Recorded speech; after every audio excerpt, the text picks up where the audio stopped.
Download aplikasi Tarbiyah Sunnah di handphone Anda. Tersedia di Google Play dan App Store. TV dan beberapa TV lain, serta para netizen di mana saja Anda berada. Kembali kita berjumpa melanjutkan kajian tentang nasib para sholihin di akhirat nanti. Pertemuan beberapa bulan yang lalu kita sudah menjelaskan bahagianya orang-orang yang bertakwa di akhirat. Sekarang kita akan mengangkat tema nasib orang-orang yang akhlaknya mulia. Bagaimana nasib mereka? Perlu diketahui bahwa akhlak ini adalah buah dari iman dan takwa kepada Allah. Siapa yang beriman dengan keimanan yang benar, yang mendalam, yang kuat, akan berbuah kemuliaan akhlak. Kalau imannya tipis, kecil, lemah, akhlaknya juga akan buruk, seburuk imannya. Karena itulah saya katakan tadi, akhlak ini buah dari iman. Makanya Rasul SAW sering mengaitkan antara iman dengan akhlak. Beliau bersabda, akmalul mu'minina imanan ahasinuhum akhlaqa.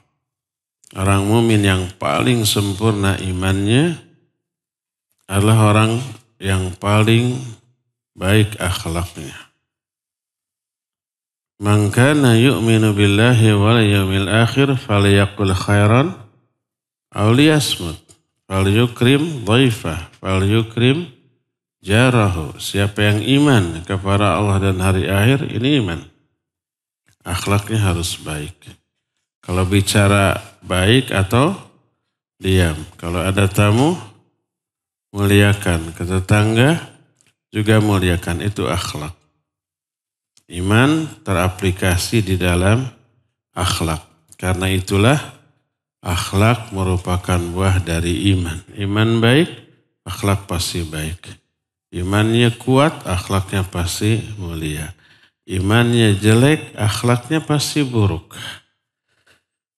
Nah, karena itulah maka orang-orang yang akhlaknya mulia menunjukkan imannya kuat, ibadahnya juga hebat. Maka akhlaknya mulia, nasib orang-orang itu di akhirat akan berbahagia. Ayat dan hadis yang sahih banyak menerangkan hal itu. Di antaranya Rasul SAW kata Abu Hurairah radhiyallahu anhu, Su'ila Rasulullah sallallahu alaihi wasallam an aktsari ma yudkhilun nasal jannah. Nabi sallallahu alaihi wasallam ditanya tentang penyebab terbanyak orang masuk ke dalam surga. Dijawab, taqwallah wa husnul khuluq. Ada dua penyebab terbanyak. Pertama, takwa kepada Allah. Kedua, akhlak yang baik. Takwa ini pohonnya, akhlak adalah buahnya. Ini dua penyebab terbanyak yang mengakibatkan manusia masuk ke dalam surga. Kenapa demikian? Pertama, karena akhlak yang baik itu adalah akhlak yang atau sifat atau sesuatu yang menghasilkan pahala yang amat sangat banyak. Sebanyak apa? Sebanyak ibadah tahajud malam harinya, saum di siang harinya. Coba kalau ada orang malam hari selalu tahajud, siang hari selalu saum, tiap hari begitu. Kebayangkan betapa banyaknya pahala yang Allah berikan kepada orang seperti itu. Ternyata kemuliaan akhlak pahalanya sebanding dengan malamnya tahajud, siangnya saum. Sebagaimana sabda Rasul sallallahu alaihi wasallam, innal muslimal musaddad yudriku bihusni khuluqihi darajatas sawwamil qawwam. Sesungguhnya seorang muslim yang musaddad. Makna musaddad itu yang simpel. Maksudnya simpel itu ibadahnya biasa. Enggak rajin-rajin amat. Cuma melaksanakan yang fardu. Yang sunnah kadang-kadang ditinggalkan. Ini musaddad. Muslim yang musaddad tapi dengan kemuliaan akhlaknya mampu mencapai derajat sawam dan qawwam. Sawam itu bentuk sigat mubalaghah dari shaim. Qawwam dari qaim. Shaim orang yang saum. Kalau sekali dua kali. Kalau sawam itu saumnya terus-terusan dan kualitas saumnya hebat. Maka disebut sigat mubalaghah. Mubalaghah itu artinya berlebih-lebihan. Luar biasa, di atas biasa. Qaim orang yang salat malam, tahajud.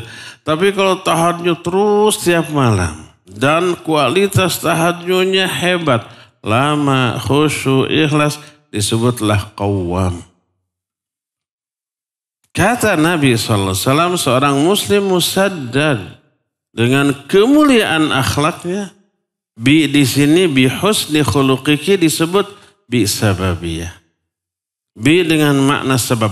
Karena sebab kemuliaan akhlaknya, dia mencapai derajat sawam dan qawwam. Maknanya bisa meraih pahala yang sama besar dengan pahala orang yang rajin tahajud dan rajin saum di siang harinya. Karena kemuliaan akhlaknya. Makanya kan pernah Nabi SAW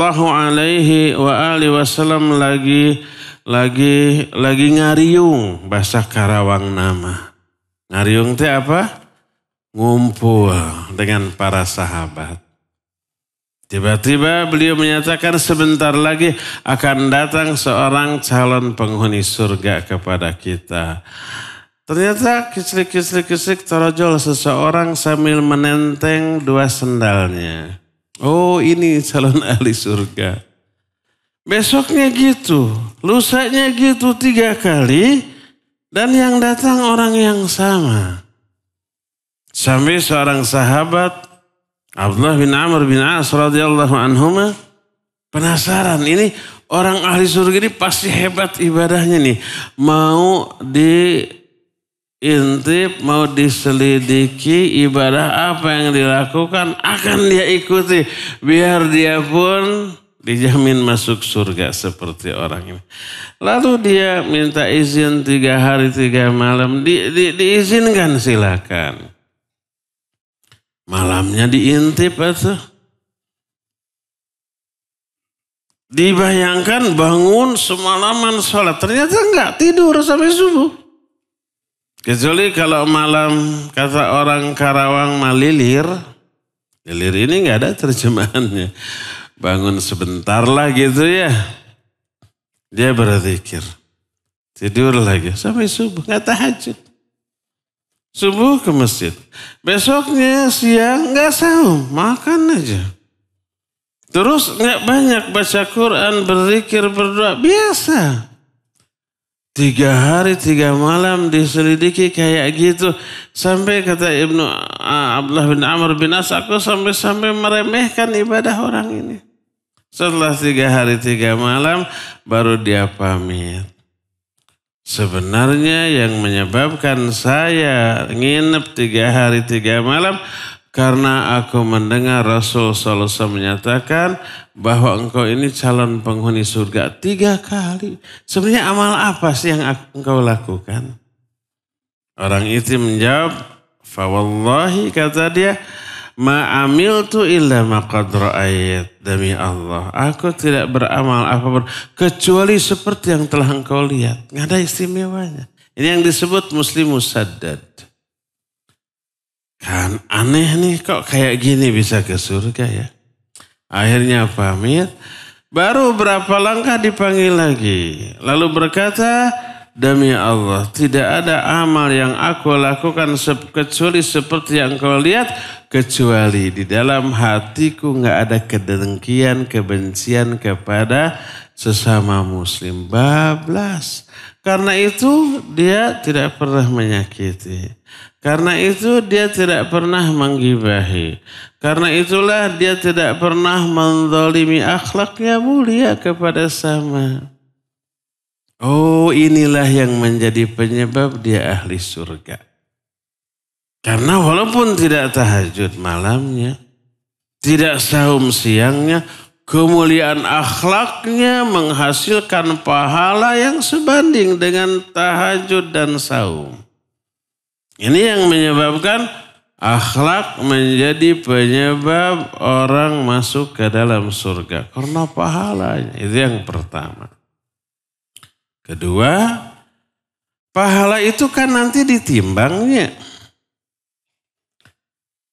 Nanti dikalkulasikan dengan dosa tuh. Orang yang timbangan pahalanya lebih besar daripada dosanya, dia selamat. Tidak akan ke neraka. Fa'amma man thaqulat mawazinuh fahuwa fi 'isyatir radiyah. Orang yang berat timbangan pahalanya, dia akan berada dalam kehidupan yang senang, bahagia, ridha dia. Dosanya gimana? Dosanya ada, tapi terhapus oleh sebagian pahala. Innal hasanati yudhibna sayyi'at. Pahala, kebaikan bisa mengurangi, menghapus dosa-dosa. Dia bahagia, ya. Nah, ternyata salah satu amalan yang menyebabkan timbangan kebaikan sangat berat adalah akhlak. Akhlak itu amalan dengan timbangan terberat dibanding amalan yang lainnya. Sebagaimana sabda Rasul sallallahu alaihi wasallam, "Ma athqalu." Tidak ada sesuatu pun, ma syai'a athqalu fi mizanil mu'min indallahi yaumal qiyamah min husnil khuluq. Tidak ada suatu pun amalan yang paling berat dalam timbangan seorang mukmin di sisi Allah pada hari kiamat dibanding kemuliaan akhlak. Akhlak yang mulia menyebabkan apa? Beratnya timbangan amal kebaikan. Sehingga nanti apabila ditimbang dengan dosa lebih berat kepada pahala karena akhlaknya baik, maka kena dengan ayat faman thaqulat mawazinuh faulaika humul muflihun wa amma man khaffat mawazinuh fahuwa fi 'isyatir radiyah. Akan bahagia, dia akan senang, akan selamat dari api neraka. Ini alasan kedua kenapa akhlak penyebab terbanyak memasukkan orang ke dalam surga.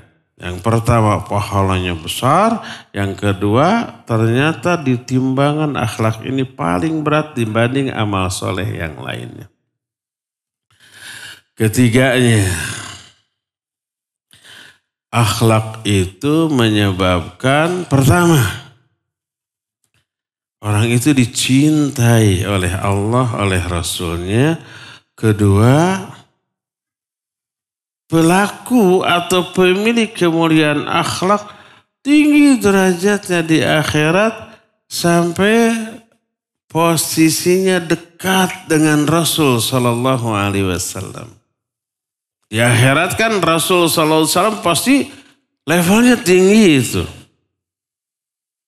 Nah, orang yang berakhlak mulia dekat dengan Rasul Alaihi Wasallam. Kalau dekat berarti tinggi juga. Dan sebaliknya, orang yang berakhlak buruk Pertama dibenci oleh Nabi SAW karena keburukan akhlaknya. Kedua dia hina di akhirat nanti. Jauh posisinya dengan Rasul SAW. Sebagaimana disebutkan dalam banyak hadis diantaranya. Berkata Rasul SAW, Inna ahabbakum ilayya wa aqrabakum minni majlisan yaumal qiyamah ahasinukum akhlaqa. Sesungguhnya orang yang paling aku cintai di antara kalian dan paling dekat kedudukannya dengan aku pada hari kiamat di antara kalian adalah orang yang paling baik akhlaknya di antara kalian. Paling baik akhlaknya, paling dicintai oleh Rasul SAW, paling dekat posisinya, kedudukannya dengan Nabi pada hari kiamat. Berarti tinggi, mulia tuh. Sebaliknya kata beliau, wa inna min abghadikum ilayya wa ab'adikum minni majlisan yaumal qiyamah as-sarsarun wal mutasyaddiqun wal mutafaihiqun. Adapun orang yang paling aku benci di antara kalian, paling jauh kedudukannya pada hari kiamat di antara kalian adalah as-sarsarun, al-mutasyaddiqun, al-mutafaihiqun. Tiga-tiganya ini beberapa contoh keburukan akhlak. Orang yang disebut dalam hadis ini as-sarsarun itu banyak omong, loba catur tanpa bukur. Bukan catur sekak seter. Catur di sini teh ngomong, tapi nggak ada bukurnya, nggak ada isinya. Ngomongnya buruk, ngomongnya madarat. Al-mutasyaddiqun juga sama ngomong dari asyidqu atau rahang. Itu orang yang mengindah-indahkan kalimat, bahasa, gaya bicara untuk menarik perhatian orang. Caper, dua-duanya akhlak buruk. Kata para sahabat, ya Rasulullah qad arafna as-sarsarun wal mutasyaddiqun. Wahai Rasulullah, kami telah tahu apa itu as-sarsarun dan al-mutasyaddiqun. Famal mutafaihiqun. Lalu apa al-mutafaihiqun?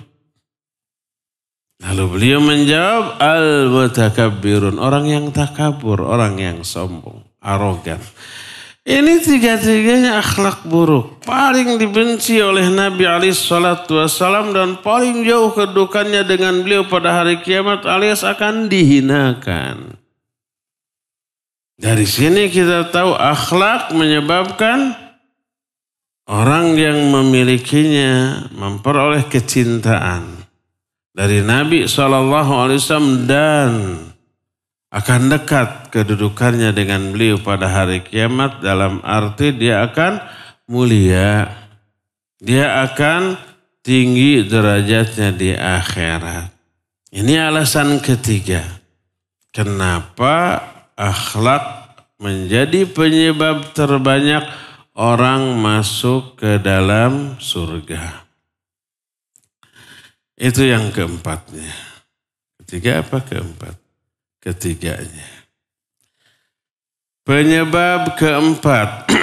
Kenapa akhlak itu menjadi penyebab terbanyak orang masuk ke dalam surga. Karena akhlak itu melahirkan pahala jariyah. Pahala itu memberi efek domino kebaikan kepada orang lain.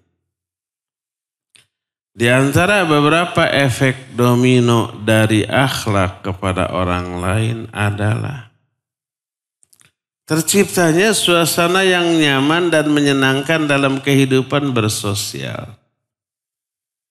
Terjalinnya persatuan dan kesatuan. Lahirnya saling mencintai, menyayangi di antara sesama muslim.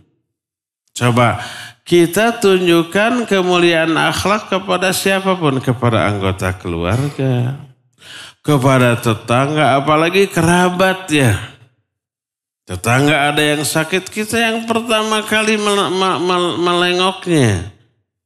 Sambil bawa makanan, dihibur. Udah ke dokter? Belum. Kenapa belum? Nggak ada uang. Ini saya ada uangnya, ayo ke dokter. Wah susah cari kendaraan, mobil saya pakai. Diantar, dibayarin. Kira-kira orang itu senang apa tidak? Pasti senang lah. Berterima kasih apa tidak? Berlah ya. Kira-kira orang itu akan suka nggak kepada kita? Pasti suka. Pasti sayang. Pasti cinta. Kalau sudah sayang, sudah suka, sudah cinta, akrab, dekat kepada kita. Ada feedback, nanti kalau kita ada kesusahan, dia pasti akan perhatian kepada kita. Kan gitu ya? Lakukan ini ke semua orang dalam setiap kasus. Ada orang umpamanya kesusahan, kita tolong. Ada orang umpamanya mengalami masalah, kita bantu. Ada orang umpamanya mengalami musibah, kita hibur, kita berikan apa yang dia butuhkan semampu kita. Itu menyebabkan orang suka, orang cinta, orang akrab mendekat, akhirnya bersaudara. Akhirnya bersahabat. Akhirnya bersatu padu. Makanya sering saya ungkapkan apa yang dikatakan oleh Al-Ghazali dalam Ihya Ulumuddin. Dan ini juga dikukuhkan oleh Imam Al-Maqdisi rahimahullah kitab Mukhtasar Minhajul Qasidin. Dalam bab Al-Ulfah wal-Ukhuwah, beliau berkata, I'lam rahimakallah annal ulfata thamratu husnil khuluq wal furqata thamratu su'il khuluq lianna husnal khuluq yuthmiru tahaba wa ta'allufa wa tawafuqa. Ketahuilah wahai saudaraku bahwa persatuan dan kesatuan itu buah dari akhlak yang baik. Perpecahan, permusuhan itu buah dari akhlak yang buruk. Kenapa?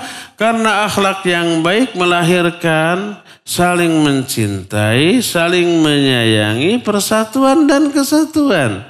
Dan akhlak yang buruk melahirkan saling hasad, iri, saling dengki, saling memusuhi. Jadi akhlak merupakan lem perekat persatuan dan kesatuan. Akhlak itu tali pengikat persaudaraan, ukhuwah Islamiyah di antara sesama muslim. Ini efek dari apa? Efek dari akhlak. Ini yang pertama. Yang kedua, tadi dikatakan akhlak itu melahirkan pahala jariyah.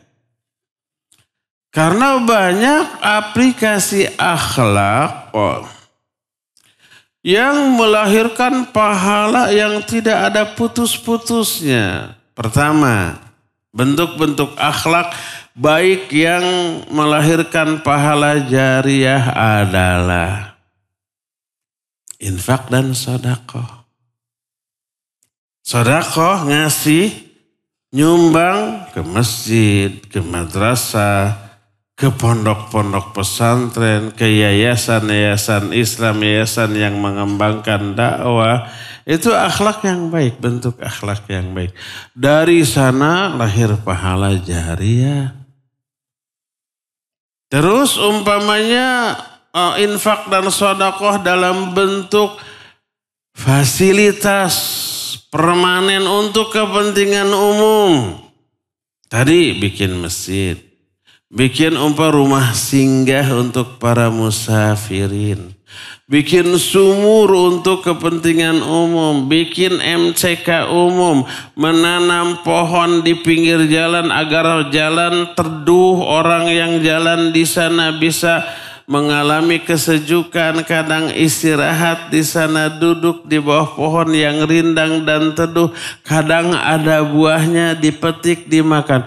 Itu pahala jariyah semuanya itu. Setiap kali ada orang yang memanfaatkan sumur itu untuk minum, untuk mandi, untuk MCK, dan untuk segala macam kebutuhan manusia, maka orang yang memilikinya itu Dapat pahala dari itu. Itu yang menyebabkan jariyah. Jariyah itu ngalir terus pahalanya. Maka kebayang orang yang sudah mati, efek dari kemuliaan akhlaknya berupa adanya masjid, adanya madrasah, adanya pondok pesantren, adanya sumur, adanya semua fasilitas umum untuk kemaslahatan manusia. Orang yang sudah mati, barang yang diinfakkan, disodakohkan, diwakafkannya itu masih ada, maka pahalanya ngalir terus.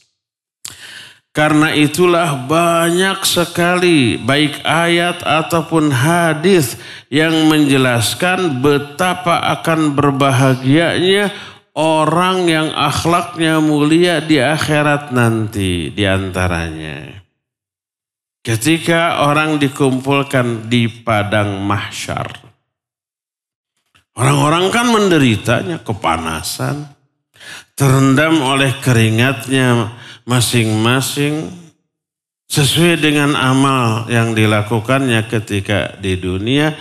Tapi di antara mereka ada orang yang terhindar dari kesulitan penderitaan di alam mahsyar. Tidak kepanasan karena mereka dinaungi di bawah arsy Allah.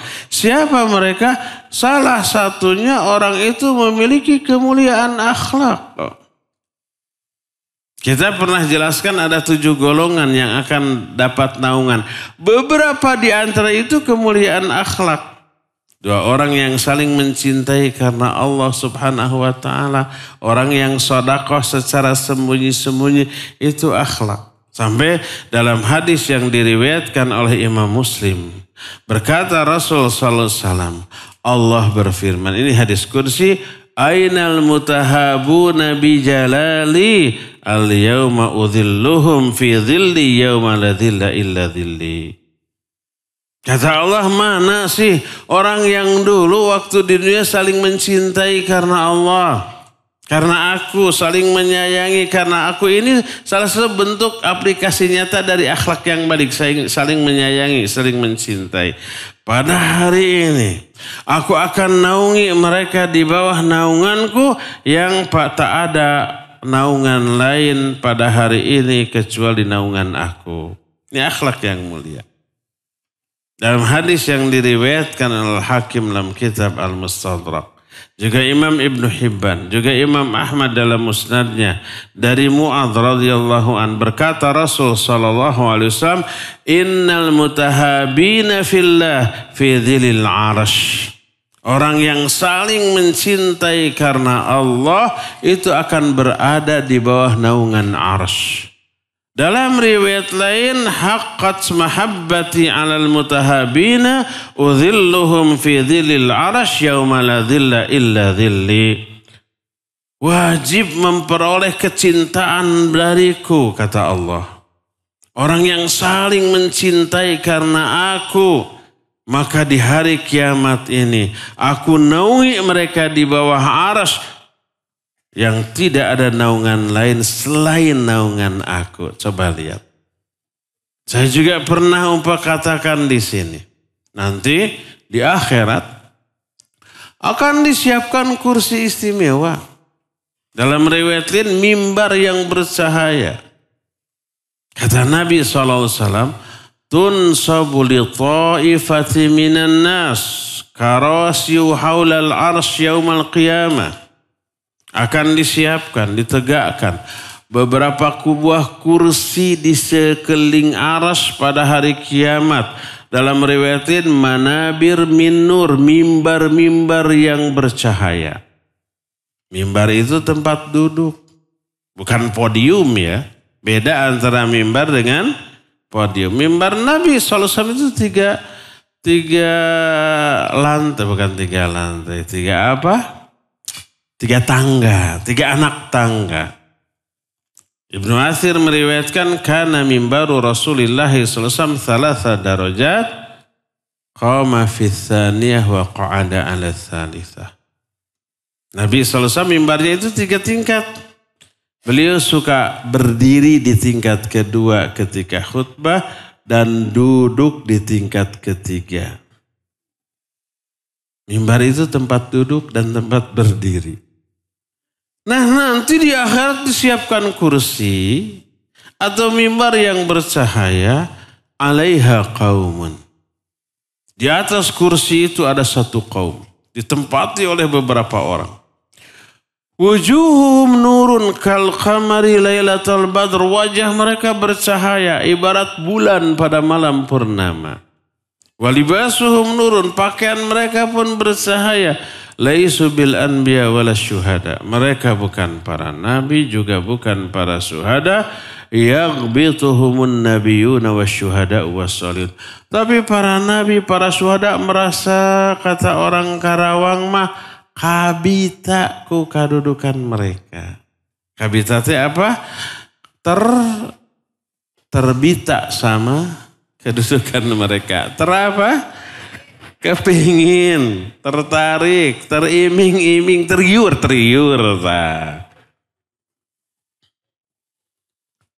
Para sahabat kemudian bertanya, man haula'i ya Rasulullah, sifhum lana ya Rasulullah. Siapa mereka itu wahai Rasulullah? Terangkan sifat-sifat mereka kepada kami ya Rasulullah. Itu saking kabitanya para sahabat ingin menempati itu. Kursi di akhirat.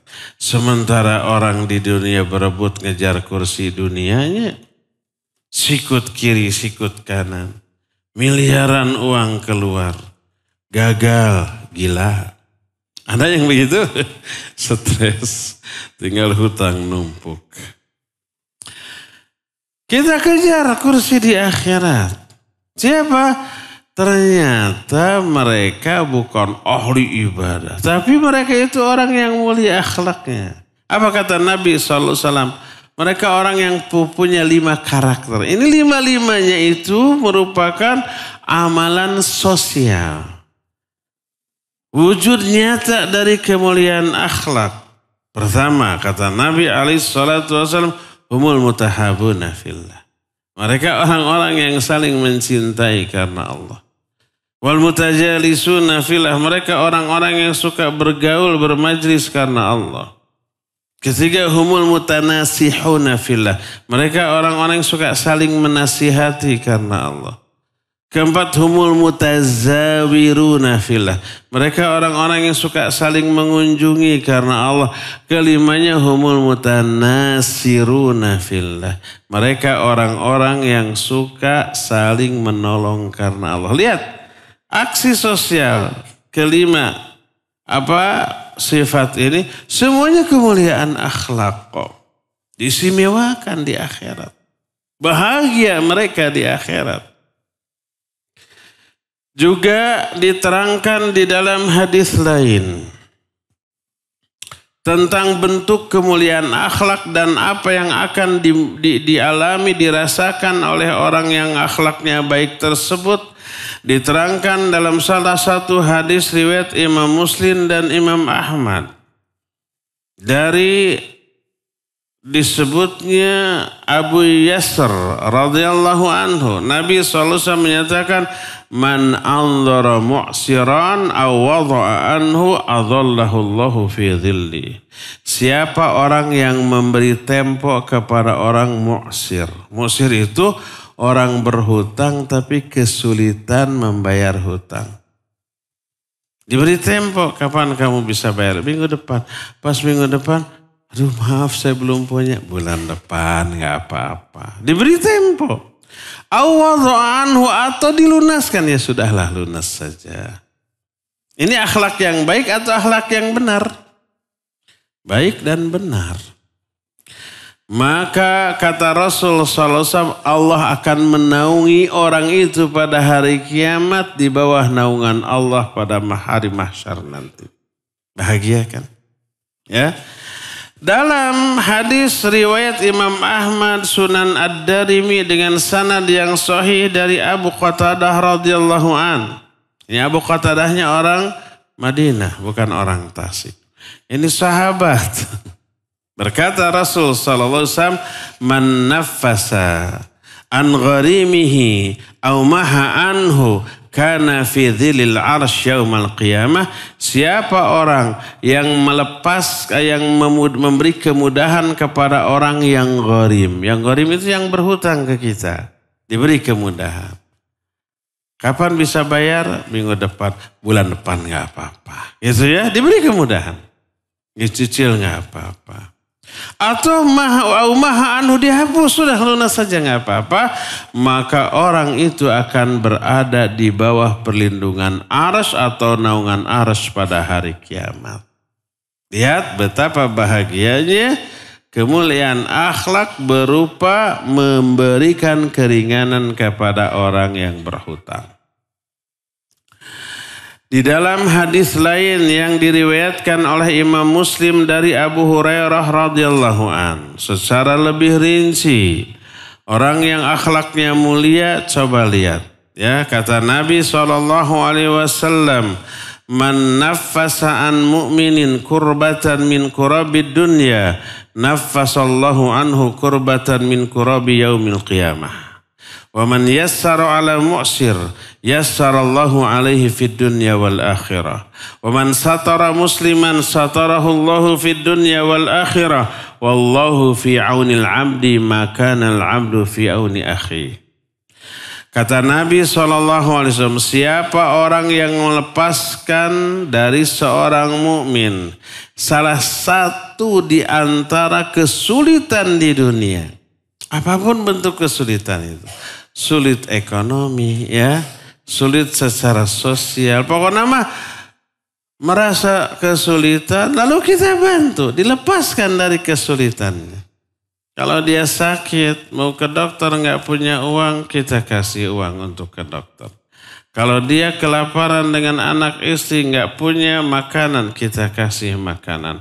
Kalau umpamanya ada orang pulang kajian jalan kaki nggak punya ongkos, kasih ongkos plus mau untuk beli bakso di jalan. Pokoknya dilepaskan dari kesulitan-kesulitan dunia, Allah akan lepaskan orang itu dari kesulitan-kesulitan dunia akhirat. Kalau kita kan sering mengalami kesulitan ya. Baru di dunia nih, belum di akhirat. Bagaimana caranya? Setiap kali kita mengalami kesulitan, Allah berikan kemudahan. Maka caranya adalah coba bantu siapapun orang yang mengalami kesulitan dalam hidupnya. Kita tahu dan kita bisa bantu. Jangan bilang, EGP, emang gue pikir itu urusan kamu lah, bukan urusan saya, sebodoh amat. Nanti pas kita mengalami kesulitan, Allah juga sebodoh amat. Al jaza'u min jinsil amal. Balasan akan disesuaikan dengan bentuk perbuatan. Perbuatan kita perhatian, menolong, Allah nanti akan menolong kita, akan perhatian ke kita. Perbuatan kita cuek ya, tidak mau tahu urusan kesulitan orang, nanti Allah juga nggak mau tahu, akan cuek kepada kita di saat kita membutuhkannya. Siapa orang yang memberi kemudahan kepada orang yang berhutang, Allah akan mudahkan orang itu di dunia dan di akhirat.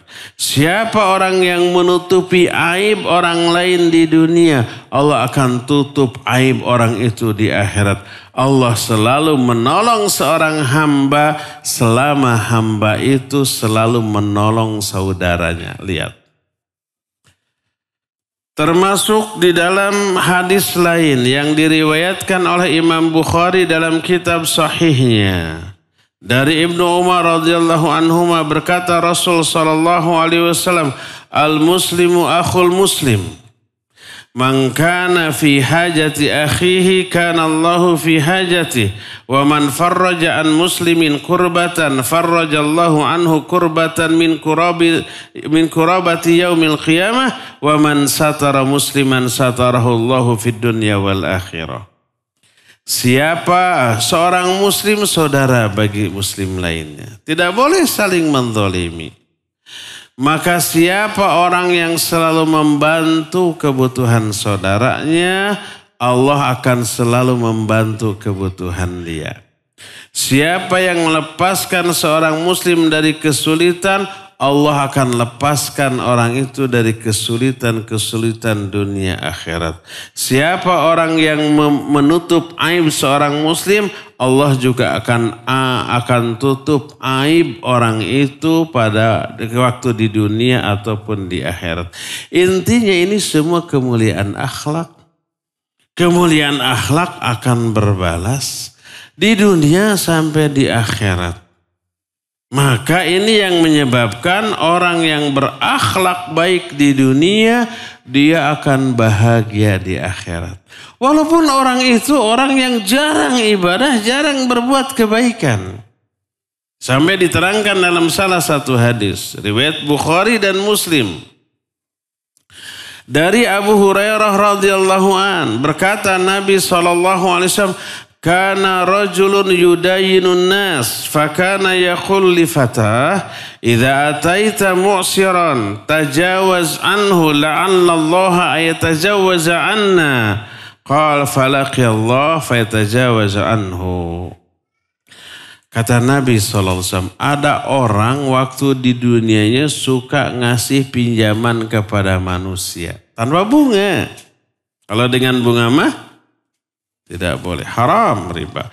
Ini berarti kalau tanpa bunga murni aksi sosial, kemuliaan akhlak.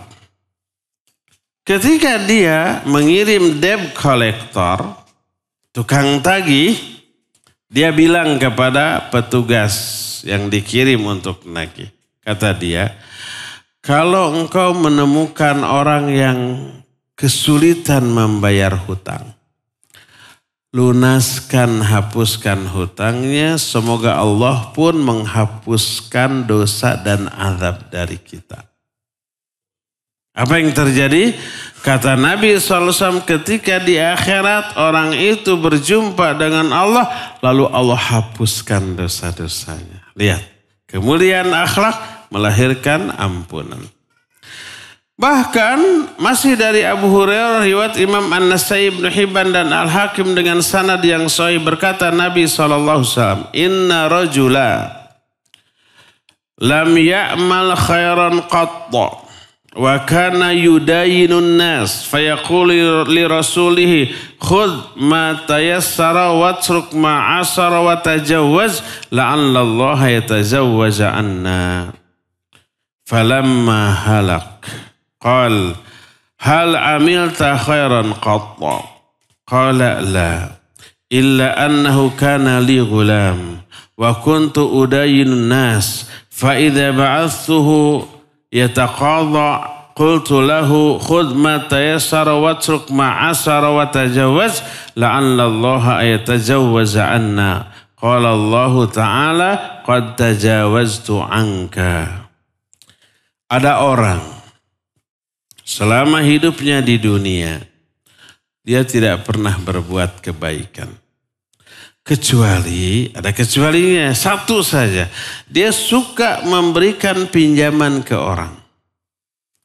Ketika dia ngirim utusan untuk menagih, dia bilang ke sang penagihnya, ke debt collectornya ini, ambil olehmu bayaran dari orang yang memiliki kemudahan, tinggalkan orang yang sulit membayar hutang. Maksudnya sulit bukan pelit, tapi betul-betul nggak punya. Tinggalkan dia dan hapuskan hutangnya. Semoga Allah menghapuskan dosa-dosa dari kita. Ketika orang ini mati, oleh Allah ditanya. Saya pernah bilang, ada banyak ustadz yang ngarang-ngarang cerita tentang perkara gaib secara dusta gitu ya. Yang saya sampaikan hadis Nabi SAW. Nabi yang mengatakan, ini perkara gaib ya, tapi Nabi mengetahui ini berdasarkan apa? Wahyu.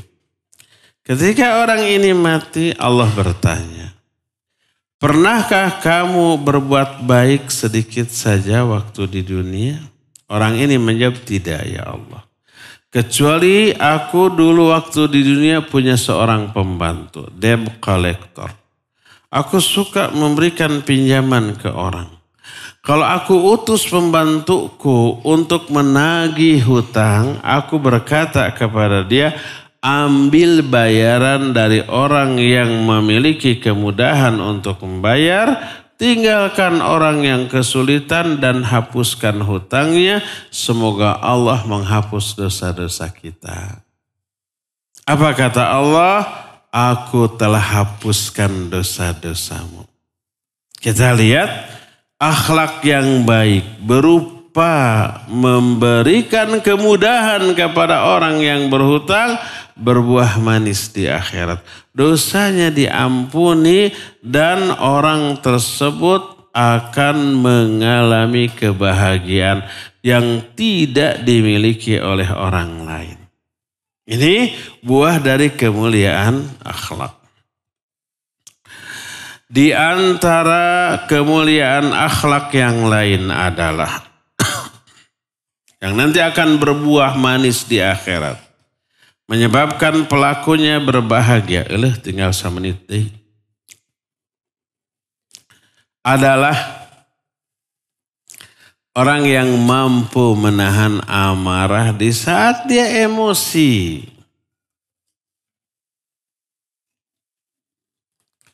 Di dalam kehidupan kita banyak berjumpa orang atau peristiwa yang membuat kita marah, ya enggak? Lebih banyak yang menyenangkan, lebih banyak orang yang nyebelin. Rata-rata yang nyebelin lebih banyak ya. Membuat kita emosi. Salah satu di antara kemuliaan akhlak adalah tahan kemarahan kita. Jangan dilampiaskan. Kalau itu disebabkan karena kepentingan pribadi. Pribadi kita dihina. Hak pribadi kita diserobot, diambil. Marah, tahan amarah kita. Mampu menahan amarah ini merupakan salah satu akhlak yang mulia yang dimiliki oleh orang yang bertakwa. Ketika dalam Al-Quran surah Ali Imran 133, Allah menjelaskan surga seluas langit dan bumi disiapkan untuk orang bertakwa, lalu dijelaskan karakter orang bertakwa.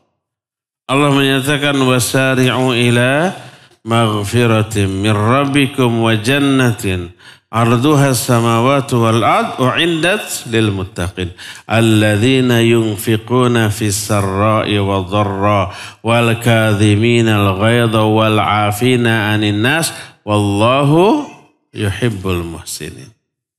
Kata Allah, bersegeralah kalian menuju ampunan Allah dan menuju surga yang luasnya seluas langit dan bumi, disediakan bagi orang bertakwa. Siapa orang bertakwa? Lihat, ciri orang bertakwa dalam ayat ini semuanya berupa kemuliaan akhlak. Yaitu orang-orang yang menginfakkan hartanya baik dalam keadaan senang ataupun susah. Dan orang yang mampu menahan amarahnya. Dan orang yang suka memaafkan kesalahan manusia. Dan orang-orang yang suka berbuat baik kepada orang lain. Dan Allah mencintai orang-orang yang berbuat baik. Lihat, semua ciri orang bertakwa yang dijelaskan dalam ayat ini berupa apa? Kemuliaan akhlak.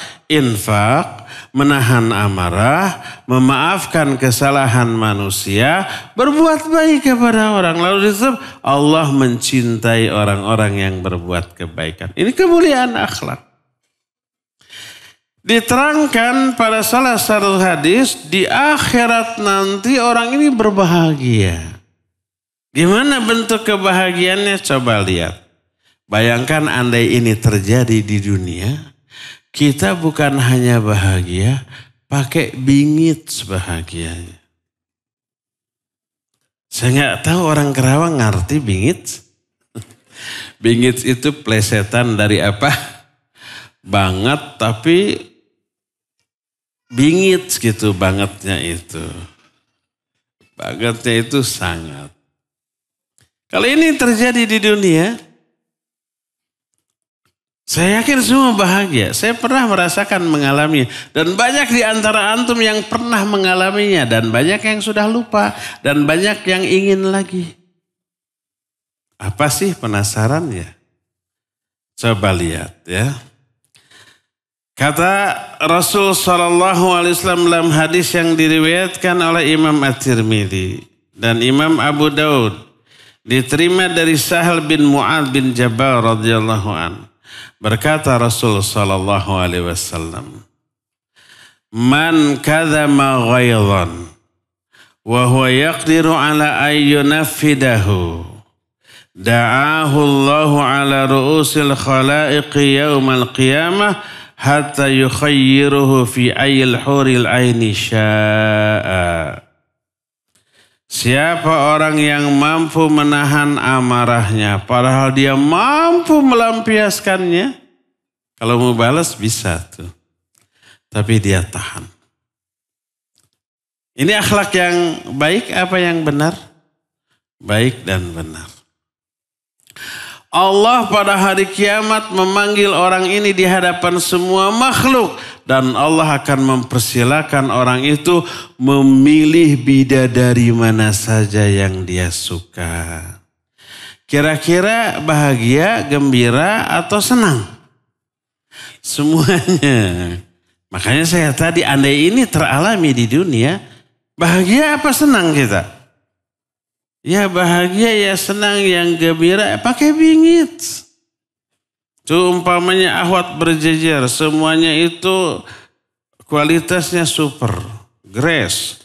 Silakan pilih mana aja yang disuka. Ya solihah, ya pinter, setia, dan seterusnya. Senang gak kita? Pakai bingit. Ada yang pernah mengalami ini? Pas mau nikah pastilah mengalami ya. Walaupun tidak istimewa-istimewa amat. Lumayan, tapi itu sudah bahagianya luar biasa ya. Ada yang masih ingat kebahagiaannya?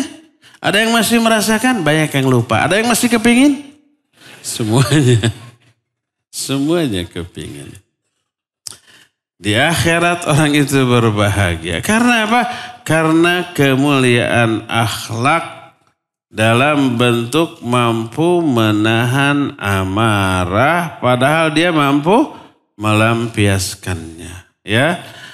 Ini menunjukkan bukti berbahagianya orang yang memiliki akhlak yang mulia, sedangkan akhlak yang mulia bentuknya beragam. Ada puluhan, bahkan ratusan, bahkan ribuan bentuk kemuliaan akhlak. Masing-masing bentuk kemuliaan akhlak tersebut diberikan balasan khusus dan spesial di akhirat. Semuanya berupa kegembiraan dan kebahagiaan. Oleh karena itulah, maka pantas apabila Nabi SAW menyatakan, "Innama bu'ithu liutammima makarimal akhlak." Aku hanyalah diutus untuk menyempurnakan akhlak manusia. Karena kalau akhlak manusia sudah sempurna, pertama, ini menunjukkan baiknya iman dan ibadah dia. Maka lahir kemuliaan akhlak. Yang kedua, kemuliaan akhlak memiliki dampak sosial yang baik. Tadi dikatakan adanya saling menyayangi, saling mencintai, persatuan dan kesatuan itu buah dari akhlak yang baik. Dan di akhiratnya nanti orang-orang yang berakhlak baik ini akan mengalami kebahagiaan dengan beragam jenis nikmat yang berbeda-beda sesuai dengan jenis kemuliaan akhlak yang dilakukan oleh orang tadi. Ya selamat dari azab Allah, murka Allah, diberikan ampunan, diberikan penghapusan dosa, dan diberikan balasan yang luar biasa. Sampai poin yang terakhir tadi, dipersilakan untuk memilih bidadari surga sesuai dengan yang kita kehendaki. Ya, inilah penjelasan tentang bahagianya orang yang berakhlak mulia di akhirat. Waktunya sudah lebih 7 menit dari yang dijadwalkan, cukup ya sampai di sini dan kita masuki sesi tanya jawab. Wa sallallahu ala nabiyina Muhammadin wa ala alihi wa ashabihi wasallam. Mohon penjelasan. Akhlak itu karakter bawaan lahir atau memang bisa dibentuk? Ada dua jenis akhlak. Pertama disebut akhlak jabali. Jabali ini akhlak bawaan sejak lahir. Mungkin ada faktor genetika. Seperti seorang sahabat berkata Rasul sallallahu alaihi wasallam, "Anna fika khaslatain yuhibbuhumallahu wa rasuluhu." Di dalam dirimu ada dua akhlak yang dicintai oleh Allah dan oleh Rasulnya. Yaitu apa? Al-anah wal hilm. Al-anah itu kalau mau berbuat itu selalu banyak pertimbangan baik buruknya. Setelah diyakini ini baik, dilakukan. Kalau buruk, ditinggalkan. Al-hilm semakna dengan sabar. Orang itu bertanya, "Ya Rasulullah, apakah dua akhlak ini? Akhlak yang aku bentuk sendiri atau Allah telah menciptakan aku di atas dua akhlak itu?" Maka dijawab, Jabbaliyakallahu alaihima. Allah menciptakanmu di atas dua akhlak ini. Yang disebut dengan akhlak jabaliyah. Mungkin turunan dari orang tuanya, ada faktor genetika, ya, itu pertama. Kedua, selain jabaliyah ada muktasabah. Muktasabah itu akhlak hasil ikhtiar, hasil usaha. Contoh, ada orang tadinya malas gitu. Tapi kemudian dia terkondisi oleh lingkungan. Dia ikut pelatihan atau ikut ngaji atau bergaul dengan orang-orang yang rajin. Lalu terpengaruh ikut rajin. Berubah. Atau orang tanya pelit. Mungkin faktor turunan. Suatu saat ngaji dia. Di dalam pengajian sang ustadz menjelaskan keutamaan sedekah. Keutamaan kedermawanan, keutamaan berbagi kepada orang lain. Sampai kabita juga dijelaskan buruknya karakter bakhil, pelit. Akan diazab, dipersulit dunia akhirat dan susah. Akhirnya dia takut dari berbuat pelit dan termotivasi untuk apa? Infak dan sedekah. Pas ada kenceng lewat, langsung dia masukkan. Ada perasaan loh kok seneng ya. Pas umpamanya mau pulang ada temennya yang kelihatan melamun. Ukhti, akhi, kenapa melamun? Oh pulang. Ya nanti saya nunggu teduh masih panas. Kenapa? Saya jalan. Kenapa jalan? Saya nggak punya uang ongkos. Jadi saya jalan. Langsung teringat kepada penjelasan Ustaz tadi. Langsung merogoh saku. Ini ada uang 5.000. Lumayan. Kelihatan orang itu senang. Alhamdulillah, akhi, ukhti. Aduh terima kasih sampai merangkul nangis. Melihat dia bahagia, kita ikut bahagia. Aduh, ternyata dermawan itu menyenangkan. Membahagiakan orang lain itu membuat kita bahagia juga. Akhirnya ngerogoh lagi. Ini untuk beli bakso di jalan. Kasih lagi 100.000. Tambah senang dia. Akhirnya ketagihan. Sejak saat itu dia dermawan. Jadi akhlak. Ini muktasabah. Hasil ikhtiar, hasil usaha. Ya, jadi ada dua jenis akhlak tadi. Mohon untuk kami yang mudah marah. Kami itu siapa? Antum aja ini mah.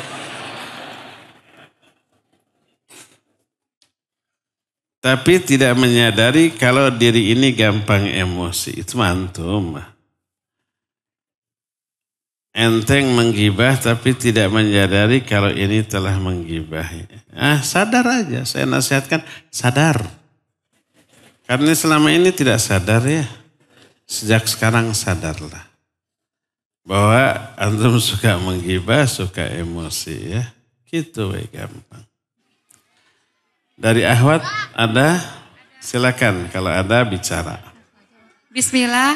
Afwan, izin bertanya Ustadz. Ya. Bagaimanakah akhlak terbaik seorang suami terhadap istri dan akhlak ayah terhadap anak?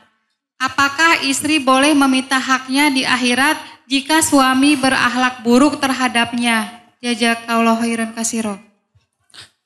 Ini bukan pertanyaan tapi curhat atau laporan.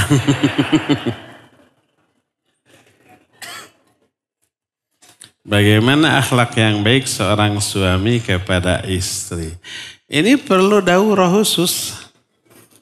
Panjang. Termasuk ayah ke anak. Gimana? Sebab yang bertanya ini punya dua status, dia sebagai istri yang mungkin suaminya ada sekarang. Ustaz tolong nasihat itu, akhlak suami saya buruk gitu.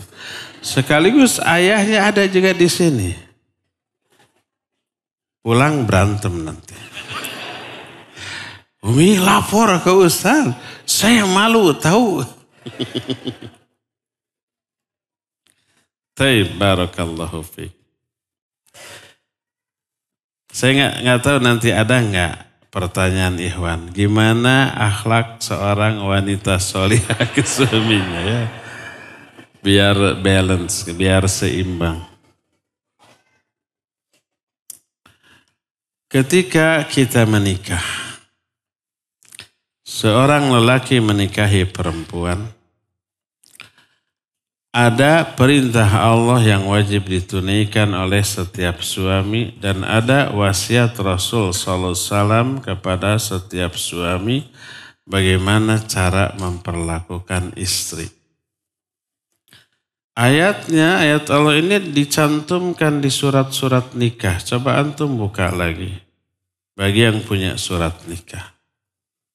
Allah berfirman, wa'ashiruhunna bil ma'ruf. Perlakukan istri-istrimu dengan ma'ruf, dengan baik. Ini perintah Allah. Lalu Nabi SAW pun bersabda, istausu bin nisa'i khairan. Aku wasiatkan kalian untuk berbuat baik kepada istri-istri kalian. Perintah Allah, wasiat Rasul SAW untuk memperlakukan istri dengan sebaik-baik perlakuan. Maka siapa orang yang melaksanakan ini, istri perlakukan sebaik mungkin, dia berpahala karena melaksanakan perintah Allah, berpahala karena melaksanakan wasiat Rasul SAW. Dan ini termasuk akhlak yang mulia, iyalah. Apa akibatnya? Selain pahala, selain ampunan, dia akan dapat feedback. Kalau kita berakhlak baik ke tetangga, tetangga akan suka, senang ke kita. Apalagi kalau seorang suami berbuat baik, lembut kepada istri, istri akan lebih mencintai kita. Istri merasa dimuliakan oleh suami. Istri merasa dihargai. Istri merasa didudukan pada porsi yang terhormat di hadapan suami. Maka perlakuan lemah lembut, perhatian suami kepada istri akan melahirkan feedback yang baik. Nanti si istri akan lebih cinta, lebih berkhidmat, lebih melayani, lebih perhatian. Itu mah sudah menjadi sunnatullah, ya. Nah, ini yang pertama. Karena itu, baik buruknya seorang suami di mata Allah dan Rasulnya, salah satunya dilihat dari baik buruknya dia memperlakukan istrinya. Berkata Rasul SAW, khairukum li ahli wa ana khairukum li ahli. Sebaik-baik kalian adalah orang yang paling baik ke istrinya. Lihat. Manusia yang paling baik di mata Allah dan Rasulnya adalah manusia yang paling baik ke istrinya. Dan aku manusia yang paling baik di antara kalian kepada istriku. Sebaliknya kalau kita memperlakukan istri secara kasar, secara tidak manusiawi gitu. Berarti pertama dia durhaka kepada Allah. Karena melanggar perintah Allah. Mengabaikan perintah Allah. Allah menyuruh kita Perlakukan istrimu dengan baik, kita memperlakukannya dengan buruk. Pertama durhaka kepada Allah. Dosa bingit, besar dosanya. Kedua, mengabaikan wasiat Rasul SAW. Kata beliau, istausu bin nisa'i khairan. Aku wasiatkan kepada kalian untuk berbuat baik kepada wanita. Kita perlakukan secara buruk. Melanggar wasiat Rasul SAW. Selain menyakiti mertua, orang tua istri kita senang gak kalau istri kita sakiti? Ya enggak lah. Terakhir tentu saja istrinya tersakiti. Ada lagi yang tersakiti lain. Siapa? Kalau sudah punya anak. Anak juga tersakiti. Kalau suami membentak, memarahi istri di hadapan anak, anak itu lebih menderita dibanding penderitaan ibunya yang dibentak-bentak oleh bapaknya. Ya enggak? Efek buruknya itu melebar kemana-mana.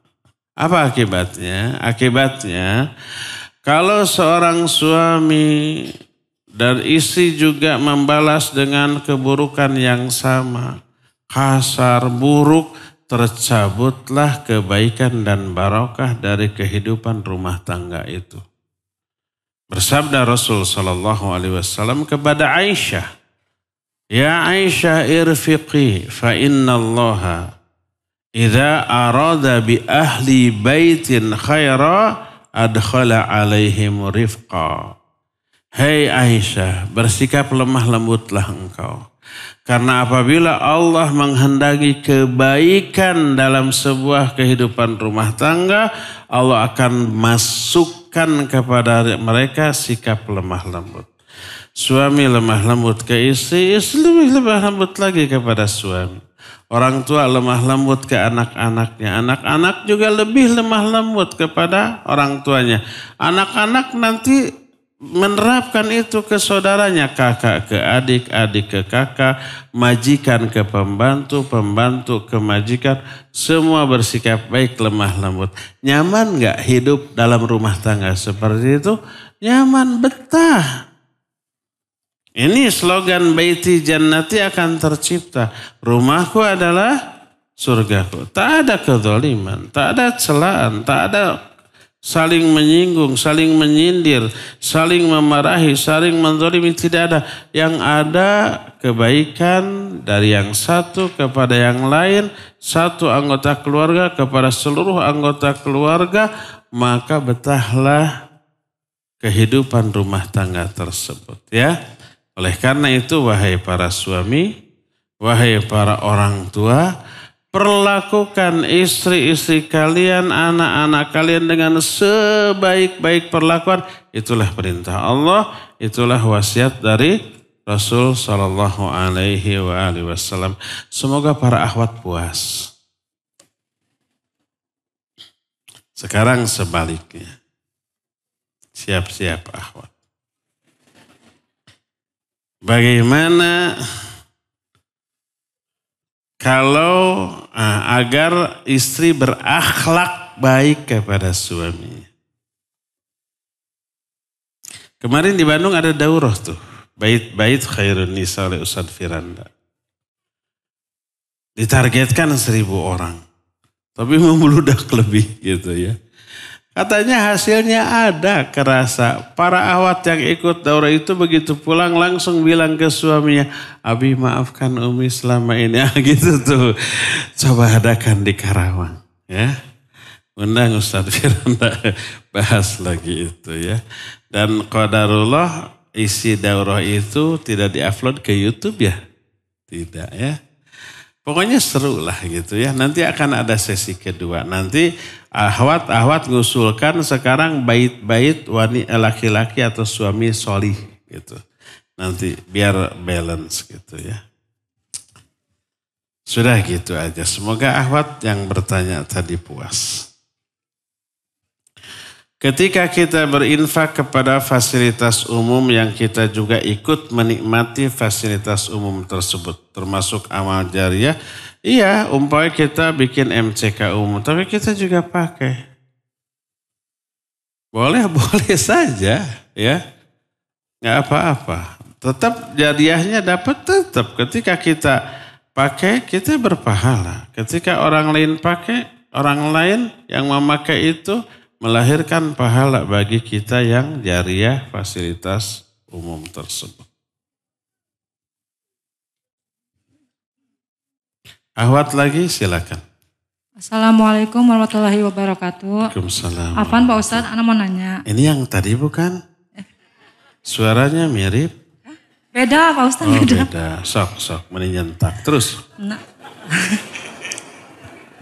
Ana mau tanya, misalnya ada Fulan cerita ke Ana curhat gitu Pak Ustadz. Fulan? Ya pasti teman Ana perempuan. Laki-laki? Perempuan Pak Ustadz, tetangga. Fulana. Ya. Fulana. Terus? Dia cerita, awalnya kan dia sering berbuat baik. Dia juga sama kayak Pak Ustadz, timbal balik gitu ya Pak Ustadz. Terus di suatu acara kan di lingkungan kayak semacam ada hajatan lah Ustadz pernikahan. Tiba-tiba beliau marah-marah lah di depan orang tersebut. Dan si Fulan itu ngerasa nggak ada yang salah. Terus besoknya malah dia diem, ditanya, diem, disentuh tangannya bahkan diem. Ke rumahnya pun malah menghindar Pak Ustadz. Sedangkan setiap hari kan ketemu terus menerus Pak Ustadz. Jadi maksudnya si Fulan tersebut pasti ngerasa sedih. Fulanah. Fulanah Pak Ustadz. Jadi intinya maksudnya gimana sikap si Fulanah itu menghadapi tetangga tersebut Pak Ustadz. Sedangkan kita ingin mencoba berbuat baik, dia menghindar, ketemu harus setiap hari gitu. Apakah kita merasa sedih itu apa jadi dosa ke kitanya atau bagaimana gitu Pak Ustadz? Afan batal jakul harakasiron. Wassalamualaikum warahmatullahi wabarakatuh. Waalaikumsalam warahmatullahi. Jadi si fulanahnya itu tetangga terus bersikap begitu ke kita. Mungkin gitu ya. Barakallahu fiik. Jadi kalau umpamanya tetangga kita tiba-tiba marah ke kita. Baud kata orang Kerawang. Cemberut. Tidak mau diajak ngobrol. Ke rumahnya menghindar. Disentuh tangannya, dikepeskan. Dikepeskan itu apa ya? Dikepeskan. Dan seterusnya. Bagaimana sikap kita? Pertama, coba introspeksi. Barangkali kesalahan yang kita lakukan kepada dia gede banget. Makanya dia begitu tersinggung berat. Cuma kitanya nggak sadar tadi. Kita lebih fokus kepada reaksi dia ke kita, tapi nggak nyadar kesalahan kita ke dia yang bikin dia semarah itu. Kan tadi pertanyaan si Ahwat itu, kok Ahwat itu si Fulanah gitu ya ke kita. Dia tidak sadar kesalahan apa yang telah dia lakukan. Jadi pertama introspeksi, kesalahan apa. Lalu setelah ketemu minta maaf, aduh saya khilaf, saya sudah melakukan kesalahan besar. Afan ya ukhti ya, bila perlu peluk ya, sambil nangis pretending di sana boleh lah, acting nangis nggak apa-apa lah ya. Afan saya khilaf, ya jangan marah lagi ya please ya saya traktir bakso mau gitu ya. Biasanya kan Ahwat maniak bakso. Kata Ahwat itu saya nggak suka bakso inginnya seblak. Ayo kita traktir seblak. Nggak apa-apa. Jadi berawal dari penyebab. Kenapa dia begitu? Mungkin penyebabnya dari kita. Maka kita akui kita salah. Kita minta maaf. Merajuk kepada dia agar dia memaafkan kita, memaklumi kita. Dan janji gak akan berbuat lagi, insya Allah luluh nanti ya. Yang bikin jengkel orang ketika kita salah. Kadang-kadang bukan kesalahannya yang bikin jengkel. Tapi ngeyelnya kita dengan kesalahan kita. Mungkin kesalahan kita gak seberapa ya. Cuma mengatakan perkataan yang membuat dia tersinggung berat. Atau tersinggungnya sedikit. Dia ingatkan kamu kok ngomongnya gitu menyinggung. Kita tidak merasa salah. Ngeyel. Oh cuma gitu aja baperan. Nah itu. Baperan amat. Sensi amat. Sudah tersinggung. Dicela lagi dengan sebutan apa? Baperan. Terus nyalahin. Kamu masalah paham terhadap omongan salah. Terhadap omongan saya. Jadi dia yang disalahin dengan sebutan salah paham, dengan sebutan baperan, dengan sebutan sensi, dengan sebutan cengeng gitu-gitu aja ngambek. Itu yang lebih membuat dia marah. Kesalahan pertamanya kecil. Tapi kesalahan kedua yaitu ngeyel, tidak merasa bersalah, tidak minta maaf, itu lebih besar daripada kesalahan pertama tadi. Ya. Tapi kalau begitu dia tersinggung karena kesalahan kita, lalu kita rewas, terkejut, shock gitu, langsung kita, aduh afan ya saya keceplosan afan, maaf gitu. Minta maaf, ngaku salah, insya Allah beres ya. Itu yang pertama. Jadi introspeksi, mungkin kesalahan kita besar yang membuat dia ngambek. Kalau kita nggak salah, masa dia tepupuguh ngambeknya, dah bukan nugelo atuh. Nugelo gitu. Kedua, kalau memang dia umpamanya karakternya mudah marah, mudah emosi dan dendaman ya itu akhlak buruk. Selama kita sudah menunaikan kewajiban kita ngaku salah, kita minta maaf, kita merajuk ya. Kita sudah membujuk, kita sudah berikhtiar berbuat baik, mendekat lagi kepada dia. Tapi dendam dia tambah membara gitu. Biarlah itu urusan dia dengan Allah Azza wa Jalla. Kewajiban kita ngaku salah, minta maaf, tidak mengulang kembali. Dan sudah berikhtiar mendekat, biarkan itu urusan dia dengan Allah Subhanahu wa Ta'ala. Ahwat di bawah ada. Assalamualaikum Ustadz. Afwan izin bertanya. Ini di bawah di atas? Ya di bawah Ustadz. Silakan. Oh, suaranya tambah kenceng. Apa hukumnya menjauhi saudara yang berakhlak buruk dan suka mentahzir orang lain? Apakah itu termasuk memutus silaturahmi Ustadz? Syukron jazakallahu khair. Assalamualaikum warahmatullahi wabarakatuh. Waalaikumsalam warahmatullahi wabarakatuh. Ahwat Kerawang lantang-lantang suaranya ya. Padahal Sunda. Mungkin karena cuaca panas, daerah industri, dan konon ini UMR tertinggi di seluruh Indonesia. Pantes lantang.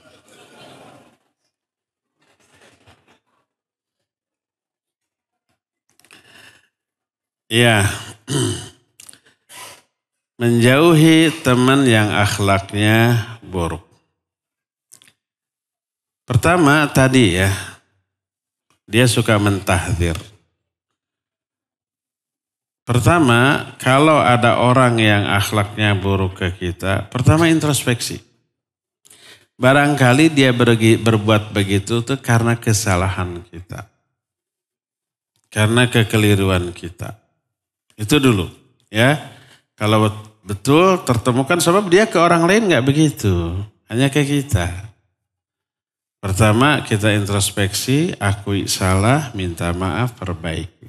Itu pertama. Kedua, kalau memang dia akhlaknya begitu, tidak hanya ke kita tapi ke semua orang begitu. Nah, apa yang harus kita lakukan? Pertama, nasihati dia. Dakwahi dia, ingatkan dia bahwa itu buruk. Itu pertama. Jadi kalau ada kesalahan dalam diri saudara kita, kewajiban pertama mendakwahi, mengingatkan, menasihati. Ya, itu pertama. Kedua, bila sudah dinasihati oleh setiap orang, bahkan pernah minta ustadz-ustadzah menasihati tapi kekeh. Dan kalau bergaul dengan dia, berefek buruk, madarat, selalu mendengar gibahan, selalu mendengar celaan, dan seterusnya. Sehingga tidak maslahat, maka bukan boleh menjauhi tapi harus dijauhi tanpa memusuhi. Kalau ketemu say hi di jalan, assalamualaikum, ya udah, tapi tidak bergaul rapat. Karena apa? Karena khawatir kalau bergaul rapat sama dia lebih madarat. Kita mendengar gibahan, mendengar cercaan, hinaan, walaupun orang lain oleh kita dicarek tadi apa? Dilarang, Malah dia ngambek ke kita, dasar sok suci kan gitu ya. Jadi ada akhwat nih terutama, ada yang ngadu, ini di Bandung ya. Kalau di Kerawang saya pikir lebih lagi. Ikhwan, Ustadz gimana sikap kita kalau lagi ngaji ada akhwat yang ngobrol, pas kita tegur malah marah, sok suci lo, gitu kan? Di Kerawang ada? Ada tuh. Ada apa banyak? Banyak apa semua? Saya nggak tahu kalau ada yang ditegur terus bilang sok suci. Tapi ada selama ngaji ada yang ngobrol, pasti ada. Tuh sekarang juga lagi ngobrol. Dari tadi juga kedengaran. Itulah akhwat Kerawang. Mungkin efek UMR tadi.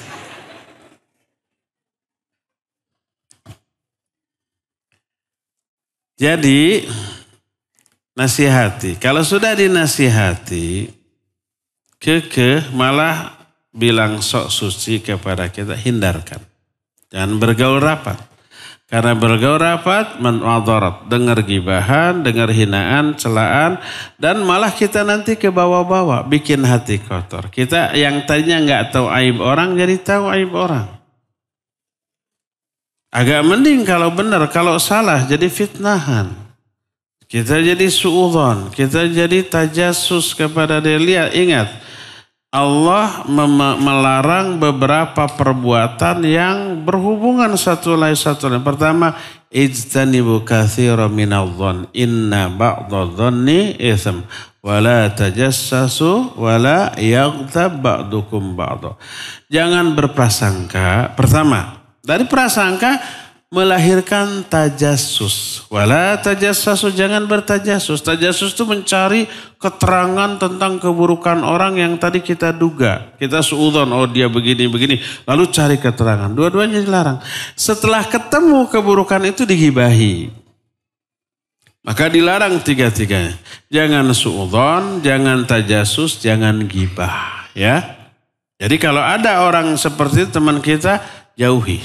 Jangan bergaul rapat tanpa memusuhi. Tapi kalau ketemu, assalamualaikum, waalaikumsalam, apa kabar? Udah, jangan lagi lanjutkan ngobrol. Afwan, ana mau duduknya di sana ya sambil murojaah. Udah gitu saja. Ya, boleh dijauh, bukan boleh, lebih baik dijauhi agar tidak nimbul madarat. Wallahu a'lam.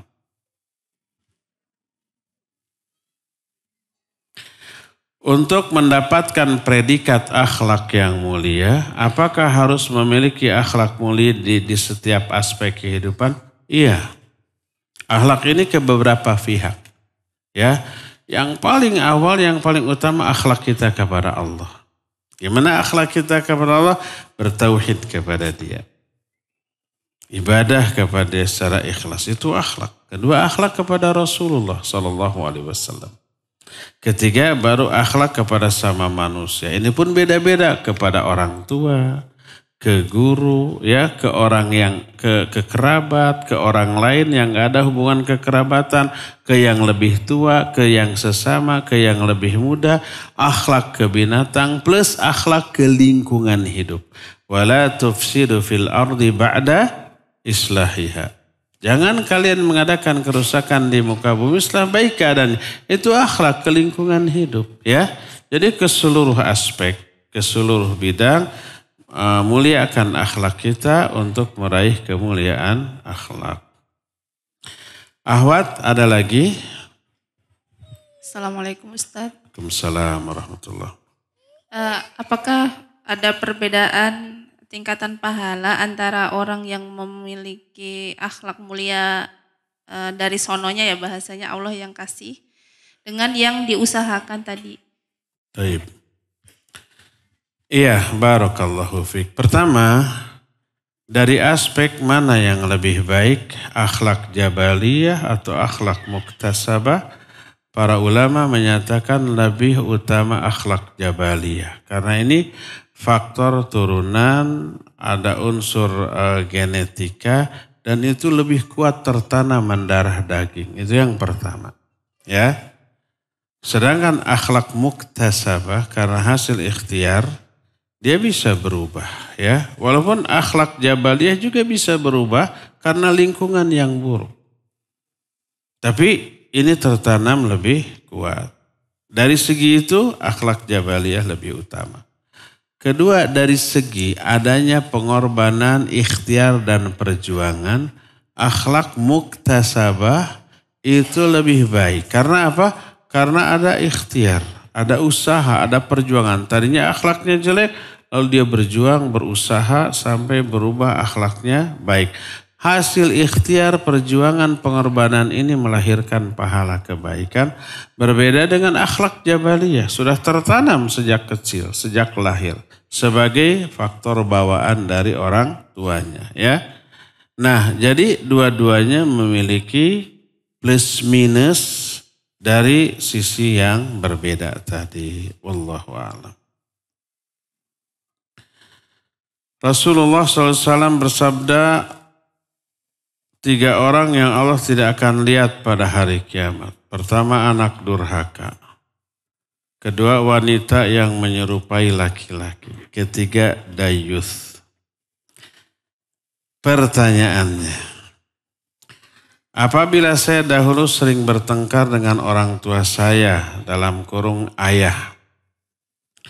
Dan hubungan kami bukan hubungan yang dekat dengan ayah saya. Qadarullah beliau sudah wafat. Jika saya belum meminta maaf, bagaimana cara saya bisa meminta maaf kepada ayah yang telah wafat?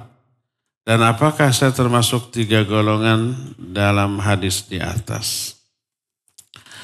Bagaimana cara berbuat baik kepada orang tua yang sudah meninggal? Pertama, jadilah anak soleh dan solihah. Itu yang paling utama. Sebab hanya anak soleh dan kesolehannya yang akan bisa menyelamatkan dan membantu orang tua kita di alam kubur, apalagi di akhirat nanti. Ya, solehkan diri kita. Itu yang pertama. Kedua, banyak-banyak mendoakan mereka. Makanya sering saya anjurkan ikhwan, akhwat, coba hafalkan doa sholat janazah setelah takbir yang ketiga. Hafalkan. Allahumma gfirlahu warhamhu wa'afi wa'fu anhu dan seterusnya. Ya, baca setiap hari sesering mungkin. Untuk orang tua kita. Kalau yang sudah meninggal tadi ayah, bisa awalnya Allahumma gfir li abi atau li walidi warhamhu wa'afi wa'fu anhu wa akrim nuzulahu wasimar kholau dan seterusnya. Ya. Kalau yang sudah meninggal ibu, Allahumma gfir li ummi atau li walidati warhamha. Kesanakah? Warhamha wa'afiyah wa'fu anha wa akrim nuzulaha dan seterusnya pakai ha. Kalau yang sudah meninggal dua-duanya, Allahumma gfir li walidayya warhamhuma wa'afihima wa'fu anhuma. Pakai huma kesananya ya. Baca di dalam sholat. Baik sholat fardu ataupun sholat sunnat. Kalau bagi laki sholat fardu susah karena berjamaah di masjid. Nggak bisa semau kita ya. Paling cuma subhana rabbiyal a'la 3 kali sudah cengkat lagi. Apa cengkatnya? Sudah bangun lagi, bangkit lagi. Tapi kalau dalam sholat sunat bebas. Kalau akhwat sendirian sholat di rumah bebas. Baca dalam sholat fardu. Di setiap sujud iya. Terlalu sering, nggak apa-apa, lebih sering lebih bagus. Minimal 1 kali 1 sujud 2 sujud baca. Tapi jangan lupakan subhana rabbiyal a'lanya ya. Jangan sampai saking semangatnya langsung baca itu subhana rabbiyal a'lanya, tidak. Nanti nggak sah sholat kita ya. Baca subhana rabbiyal a'lanya dulu, baru ditambah dengan doa Allahumma gfirlahu warhamhu wa'afi wa'fu dan seterusnya. Sehari minimal 5 kali, 10 kali dalam sholat. Sholat kan belasan rakaat, belasan kali sujud, ya enggak? Itu pertama dalam sholat. Kedua, seusai sholat. Beres sholat, assalamualaikum, assalamualaikum, wirid. Dengan wirid yang dicontohkan oleh Nabi SAW, seusai wirid baru berdoa. Doanya minta ampunan kepada Allah. Awali dengan pujian kepada Allah, sanjungan kepada Allah, membaca sholawat untuk Nabi SAW, taubat minta ampun, baru masuk ke doa kita. Mintakan ampunan untuk orang tua. Baca tuh tadi doa apa? Doa sholat jenazah. Ditujukan untuk orang tua kita yang sudah meninggal. Nah, seperti itu ya, doakan. Sehari bisa puluhan kali mendoakan. Makin banyak doa kita untuk orang tua yang sudah meninggal, makin soleh kita, makin selamat orang tua di alam barzah dan di akhirat nanti. Maka kalau kita baca tiap hari nggak lupa, pas ada yang mati sholat jenazah nggak perlu buka-buka dulu. Aduh, udah 2 tahun tidak sholat jenazah, dulu hafal, sekarang lupa, buka lagi, dihafal. Pas sholatnya lupa lagi. Ada yang begitu? Ada. Ada apa banyak? Banyak apa semua? Semua. Tapi kalau kita baca sehari-hari, pas ada yang meninggal, dijadikan imam, sudah. Hafal di luar kepala. Sehari-hari saya baca untuk orang tua saya. Inilah yang kedua. Jadi doakan mereka. Ketiga, jalin hubungan baik dengan sahabat-sahabat orang tua kita. Jalin hubungan baik dengan kerabat dari orang tua kita. Paman, bibi, uwa gitu ya. Itu jalin ya hubungan baik. Keempatnya, coba kirimi pahala kepada mereka. Bagaimana caranya? Infak sedekah atas nama orang tua. Badalkan haji ataupun umroh ya. Kemudian selain membaca, selain infak, sedekah, haji, umroh, apalagi ya tadi wakaf atas nama orang tua. Maka akan mengalir terus kepada mereka di alam kubur. Itulah cara meminta maaf plus birrul walidain kepada orang tua yang sudah meninggal. Wallahu a'lam. Ahwat, ada lagi? Assalamualaikum warahmatullahi wabarakatuh. Assalamualaikum warahmatullahi wabarakatuh. Ustadz, saya mau tanya, bagaimana caranya berbakti kepada suami yang sudah meninggal? Gimana merasa banyak kesalahan yang belum saya ucapkan ke suami sebelum beliau meninggal. Ada rasa perasaan bersalah banget sama beliau. Bagaimana Ustadz biar hati merasa plong gitu Ustadz. Ini pertanyaan yang sekian banyak.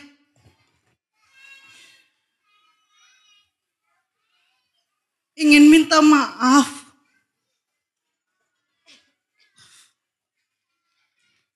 Perasaan bersalah itu aja Ustadz. Terima kasih Ustadz. Iya. Barakallahu fiik. Bagaimana meminta maaf kepada suami yang sudah meninggal. Ini pertama pelajaran bagi akhwat yang masih punya suami. Mumpung suami masih ada, jadilah istri solihah, berbakti, membahagiakan suami, memperhatikan suami, berbuat baik kepada suami, agar tidak menyesal setelah suami tidak ada. Dia merasa dulu sudah sebaik mungkin berperilaku kepada suami. Walaupun tetap akan ada merasa kekurangan, tapi tidak sebesar orang yang ketika suami ada dia durhaka. Ya, itu yang pertama. Kedua, sekarang setelah suami meninggal, banyak hak suami yang kita abaikan waktu masih hidup. Sekarang menyesal. Apa yang harus dilakukan? Ya, pertama seperti tadi ke orang tua ya, doakan suami. Mintakan ampunan, mintakan rahmat, mintakan nikmat kubur, mintakan surga, mintakan perlindungan dari azab kubur dan azab neraka dan seterusnya. Pokoknya baca aja tadi doa dalam sholat jenazah ya. Yang keduanya, urus anak-anaknya dengan sebaik-baik pengurusan. Kalau sudah punya anak ya. Jadikan mereka anak-anak yang soleh dan solihah. Support mereka untuk mendoakan ayahnya. Ajarkan kepada mereka doa sholat jenazah tadi agar mendoakan ayahnya dengan doa itu dalam sholat-sholat mereka ya. Jaga tuh harta warisannya, jangan sampai habis yang tidak karu-karuan. Infakkan, sodakohkan harta peninggalan suami tersebut kepada suatu yang pemanfaatannya permanen sehingga menjadi pahala jariah. Sumbangkan ke masjid, ke pondok pesantren, ke madrasah, ke yayasan-yayasan dakwah, dan seterusnya ya. Terus yang ketiganya, tetap jalin hubungan baik dengan kerabat dari mantan suaminya. Terutama mertua. Kalau suami ada mantan, cerai sudah hubungan putus. Kalau mertua nggak ada, bekas mertua nggak ada. Sekali jadi mertua, mahram seumur hidupnya. Sebab terikat dengan anak kita yang menjadi cucu dia. Ya. Maka itu mahram seumur hidup. Kalau suami bisa putus, bisa bercerai, bisa menjadi orang lain. Kalau mertua enggak, ya tetap saja menjadi mahram bagi kita. Berbuat baiklah kepada mereka. Lakukan apa yang membuat suami bahagia selama suami hidup, lakukan setelah kematiannya. Insya Allah semuanya itu akan menjadi penebus kesalahan kita, ya. Cukup ya sampai di sini. Mohon maaf tidak semua pertanyaan terjawab karena terbatasnya waktu. Insya Allah kita akan jumpa kembali di pertemuan yang akan datang melanjutkan kajian ini. Subhanakallahum bihamdik. Asyhadu an la ilaha illa anta. Astaghfiruka wa atubu ilaik. Walhamdulillahirabbil alamin. Wassalamualaikum warahmatullahi wabarakatuh.